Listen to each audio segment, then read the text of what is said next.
Il est impossible de commencer sur Amazon FBA en 2020. L'opportunité est passée, c'est fini. Avec 3 millions de vendeurs actifs sur la plateforme et avec plus de 3000 nouveaux vendeurs qui s'inscrivent tous les jours, clairement, je ne vois pas comment nous pouvons faire. Le marché doit être saturé. C'est vraiment devenu la mode de lancer son business en ligne. On voit ça vraiment partout sur Instagram et YouTube. Plein de gourous qui essayent de donner des conseils pour lancer son side hustle, son business en ligne. Et du coup, qui dit effet de mode dit beaucoup d'infos et donc c'est difficile de différencier le vrai du faux. Donc aujourd'hui, j'aimerais vraiment qu'on voit ensemble et qu'on réponde à cette question. Est-ce que pour un débutant, c'est une bonne idée de se lancer sur Amazon FBA en 2020 ou alors est-ce que c'est trop tard, il fallait arriver 5 ou 6 ans avant? Aujourd'hui, quand je me balade sur des forums ou sur des vidéos YouTube et que je vais voir les commentaires, je vois énormément de gens qui disent la même chose, qui disent c'est trop tard pour se lancer sur Amazon FBA. Souvent, les arguments qui sont avancés pour soutenir cette théorie, c'est que Amazon FBA est un vieux modèle. C'est un modèle qui est en vogue déjà depuis 7-8 ans aux États-Unis et peut-être 5-6 ans en France. Et du coup, voilà, comme tout vieux modèle, il est aujourd'hui saturé et ce n'est plus vraiment le nouveau modèle à la mode. Donc, ce que les gens disent, c'est que voilà, aujourd'hui, en tant que nouveau vendeur, en tant que débutant, vous n'avez aucune chance pour percer sur Amazon FBA et pour avoir un business qui rapporte un vrai revenu. Donc souvent, ces commentaires négatifs, en fait, ce qu'ils vont dire, c'est qu'il fallait se lancer en 2014, en 2015 et que à cette époque-là, c'était facile, mais aujourd'hui, c'est plus possible. C'est une très bonne technique parce que effectivement, la concurrence, c'est un mot qui fait peur à beaucoup de débutants et moi-même quand j'ai commencé, j'avais peur des gros concurrents. Et donc voilà, c'est un argument très facile pour convaincre tout le monde qui passe par là, qui passe par les forums, qui passe par les commentaires d'une vidéo que Amazon FBA c'est foutu. Voilà, le gros concurrence, voilà, c'est… Il n'y a plus personne. Et le dernier argument qu'on entend beaucoup, c'est que tous les meilleurs produits, toutes les meilleures niches sont prises. Donc, en tant que débutant, en tant que personne qui arrive, qui veut se lancer sur Amazon FBA et qui n'a pas encore de produit à vendre, trouver un produit à vendre va s'avérer être impossible. Donc voilà, effectivement, quand on regarde tous les produits classiques, effectivement, toutes ces niches sont archi saturées. Et ça serait vraiment une erreur de vouloir se lancer dans une niche comme ça. Ce qui est intéressant quand même, c'est de réfléchir et regarder qui ces gens sont. Les gens qui répandent des idées négatives, qui essaient de décourager les gens sur des forums et sur YouTube et partout sur Internet. Qui sont ces gens? Pour moi, je les vois souvent dans deux catégories. Soit c'est des gens qui n'ont jamais essayé de lancer quelque chose, qui en fait c'est des entrepreneurs, c'est-à-dire ils veulent lancer un business mais ils n'ont jamais osé se lancer. Donc voilà, c'est des gens qui voient que le côté négatif des choses, c'est pour ça qu'ils ne se sont jamais lancés eux-mêmes et qui aujourd'hui essaient de décourager tous les nouveaux vendeurs potentiels, tous ceux qui veulent se lancer sur la plateforme. De l'autre côté, il y a ceux qui ont essayé et malheureusement qui ont échoué. Et donc là, on va retrouver un peu plus les aigris, les jaloux et ceux qui ont essayé de lancer un produit sur Amazon ou qui ont essayé de vendre certains produits sur Amazon et qui ont échoué. Donc évidemment, comme eux, ils ont échoué, ils ont une perspective très biaisée de la vente sur Amazon FBA et donc ils essayent par tous les moyens qu'ils trouvent de décourager les nouveaux vendeurs ambitieux comme vous et moi. Pourtant, Amazon et ses vendeurs ont l'air de bien se porter. Et quand on regarde un petit peu les chiffres, on voit qu'il y a toujours des opportunités. En 2016, il y avait 100 000 vendeurs sur Amazon, donc des gens comme, encore une fois, vous et moi, des vendeurs tierces. Donc il y avait 100 000 vendeurs qui ont fait plus de 100 000 $ de chiffre d'affaires. Donc ça peut être 100 000 $, 200 000, 500 000, 1 million, 10 millions. Voilà, c'est tous les vendeurs qui faisaient plus de 100 000 $. En 2018, ce chiffre a doublé. Donc en 2 ans, il a doublé. Donc c'est-à-dire qu'il y avait 200 000 vendeurs qui faisaient un chiffre d'affaires supérieur à 100 000 $ par an sur Amazon. Donc on peut dire que les vendeurs s'en sortent plutôt bien.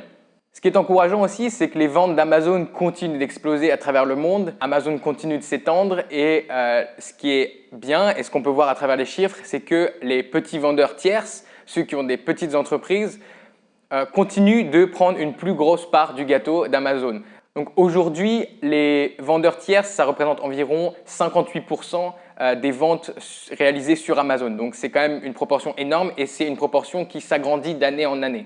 De plus, Amazon continue sa domination sur le e-commerce mondial. Aujourd'hui, Amazon aux États-Unis, leur marché préférentiel, c'est 50% du e-commerce. Le reste, c'est les 3 plus gros concurrents réunis. Donc voilà, Amazon est vraiment énorme et il continue de s'étendre sur des nouveaux marchés. Bien sûr, en Europe, ils continuent leur avancée en Europe, bientôt leur domination. Et aussi dans des nouveaux marchés comme l'Australie, Dubaï, le Japon, le Brésil, etc. Personnellement, je pense que Amazon FBA en 2020 est loin, très loin d'être mort. Il y a encore une énorme opportunité pour tous les vendeurs comme vous et moi de créer un business solide sur Amazon FBA. Par contre, il faut bien comprendre que le décor et l'environnement d'Amazon FBA a changé. C'est plus l'époque de 2013, 2014, 2015 où en fait c'était une vraie ruée vers l'or et c'était vraiment de l'argent facile. C'est-à-dire que tout ce dont on avait besoin, c'était de trouver un produit qui se vendait bien sur Amazon, aller le chercher sur Alibaba, l'envoyer sur Amazon et puis voilà, pouf, on avait un espèce de private label. On avait un produit qui vendait super fort et pas de concurrent à l'horizon. Donc cette époque est bel et bien révolue, elle est finie, mais il ne faut pas être découragé, il ne faut pas abandonner, il ne faut pas s'enfuir, il faut juste s'adapter. Il faut accepter que Amazon a changé, il faut accepter que le game sur Amazon FBA a changé et que voilà, pour survivre, pour faire de l'argent, pour avoir un business rentable, il faut réellement créer un vrai business. Donc désolé pour les feignants qui pensaient que sur Amazon FBA aujourd'hui on pouvait faire de l'argent facilement en très peu de temps et que ça prenait pas d'effort. C'est pas exactement comme ça. Il va falloir bosser un petit peu. Aujourd'hui, pour réussir sur Amazon FBA, à mon avis, il faut suivre certains critères et je vais vous en donner 6 aujourd'hui. 6. Pour moi, le premier critère qui est un critère absolument crucial sur Amazon aujourd'hui, c'est qu'on ne peut pas juste trouver n'importe quel produit et le vendre. Aujourd'hui, il faut vraiment faire une recherche de produits qui est poussée, qui est basée sur des données et qui est aussi basée sur tout un tas de choses en allant du bon sens jusqu'à l'analyse marketing. Donc, trouver un produit, c'est vraiment aller chercher un produit dans une sous-catégorie, d'une sous-catégorie et essayer de en fait, trouver sa place dans une niche. Donc voilà, je pense que vraiment trouver le bon produit à vendre, c'est primordial. On ne peut pas se contenter de ce qui marchait avant, de choisir un produit qui était un peu tendance ou de choisir un produit qu'on affectionnait personnellement ou juste un produit qui était dans le classement des meilleures ventes. Non, aujourd'hui, il faut vraiment aller plus loin et aller chercher un produit un peu dans les fins fonds d'Amazon, là où les autres n'iront pas voir. Le deuxième critère, c'est qu'aujourd'hui sur Amazon, c'est vraiment compliqué de rentrer avec un produit qui est similaire à ce qui existe déjà. C'est-à-dire qu'il faut vraiment trouver un produit et une niche dans laquelle on va pouvoir apporter de la valeur. Et quand je dis apporter de la valeur, ça ne veut pas juste dire mettre une marque avec un logo sympa ou ça ne veut pas dire juste un produit qui est d'une couleur différente, qui se faisait beaucoup avant. Aujourd'hui, ça, c'est plus assez pour pouvoir percer dans une niche. La troisième chose, et elle est assez évidente, on l'entend beaucoup, mais peu de gens l'appliquent vraiment, c'est d'arriver avec un branding qui soit vraiment unique et intéressant. Donc encore une fois, le petit logo sympa qu'on va juste mettre sur la boîte et sur le packaging, ça ne marche plus. Il faut vraiment une histoire, il faut raconter quelque chose au client, il faut qu'on puisse avoir En fait, il faut créer une vraie marque, voilà, tout simplement. Il faut créer une vraie marque et pas juste faire du private label. Mon troisième conseil, ça peut paraître évident, mais c'est d'appliquer des techniques récentes. Les gens qui veulent utiliser des techniques black hat qui datent de 2015 ou 2016 et qui pensent qu'avec ça, ça va être la recette miracle et qu'ils vont pouvoir lancer leurs produits sans aucun problème, c'est faux. Ça ne marche plus et il faut faire très attention.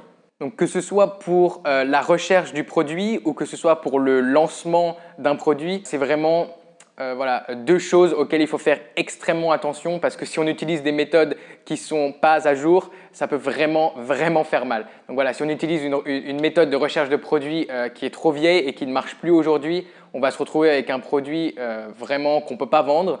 Et également, si on a trouvé un bon produit avec la bonne méthode mais qu'on utilise une méthode de lancement qui est trop vieille, eh ben, notre lancement va juste faire un gros flop et c'est beaucoup d'argent laissé sur la table. Il ne faut pas oublier que Amazon FBA, c'est quand même une bête sauvage qu'il faut réussir à dompter en tant que vendeur. et que voilà, je pense que c'est mieux d'arriver avec les meilleures armes et ce qui est le plus à jour pour s'y attaquer. Un autre conseil, c'est qu'il y a beaucoup de gens qui se lancent dans Amazon FBA comme ils se lanceraient dans n'importe quel business web et ils pensent avoir un retour sur investissement immédiat, ils pensent faire de l'argent facilement, ils pensent que ça ne va pas leur prendre énormément de temps.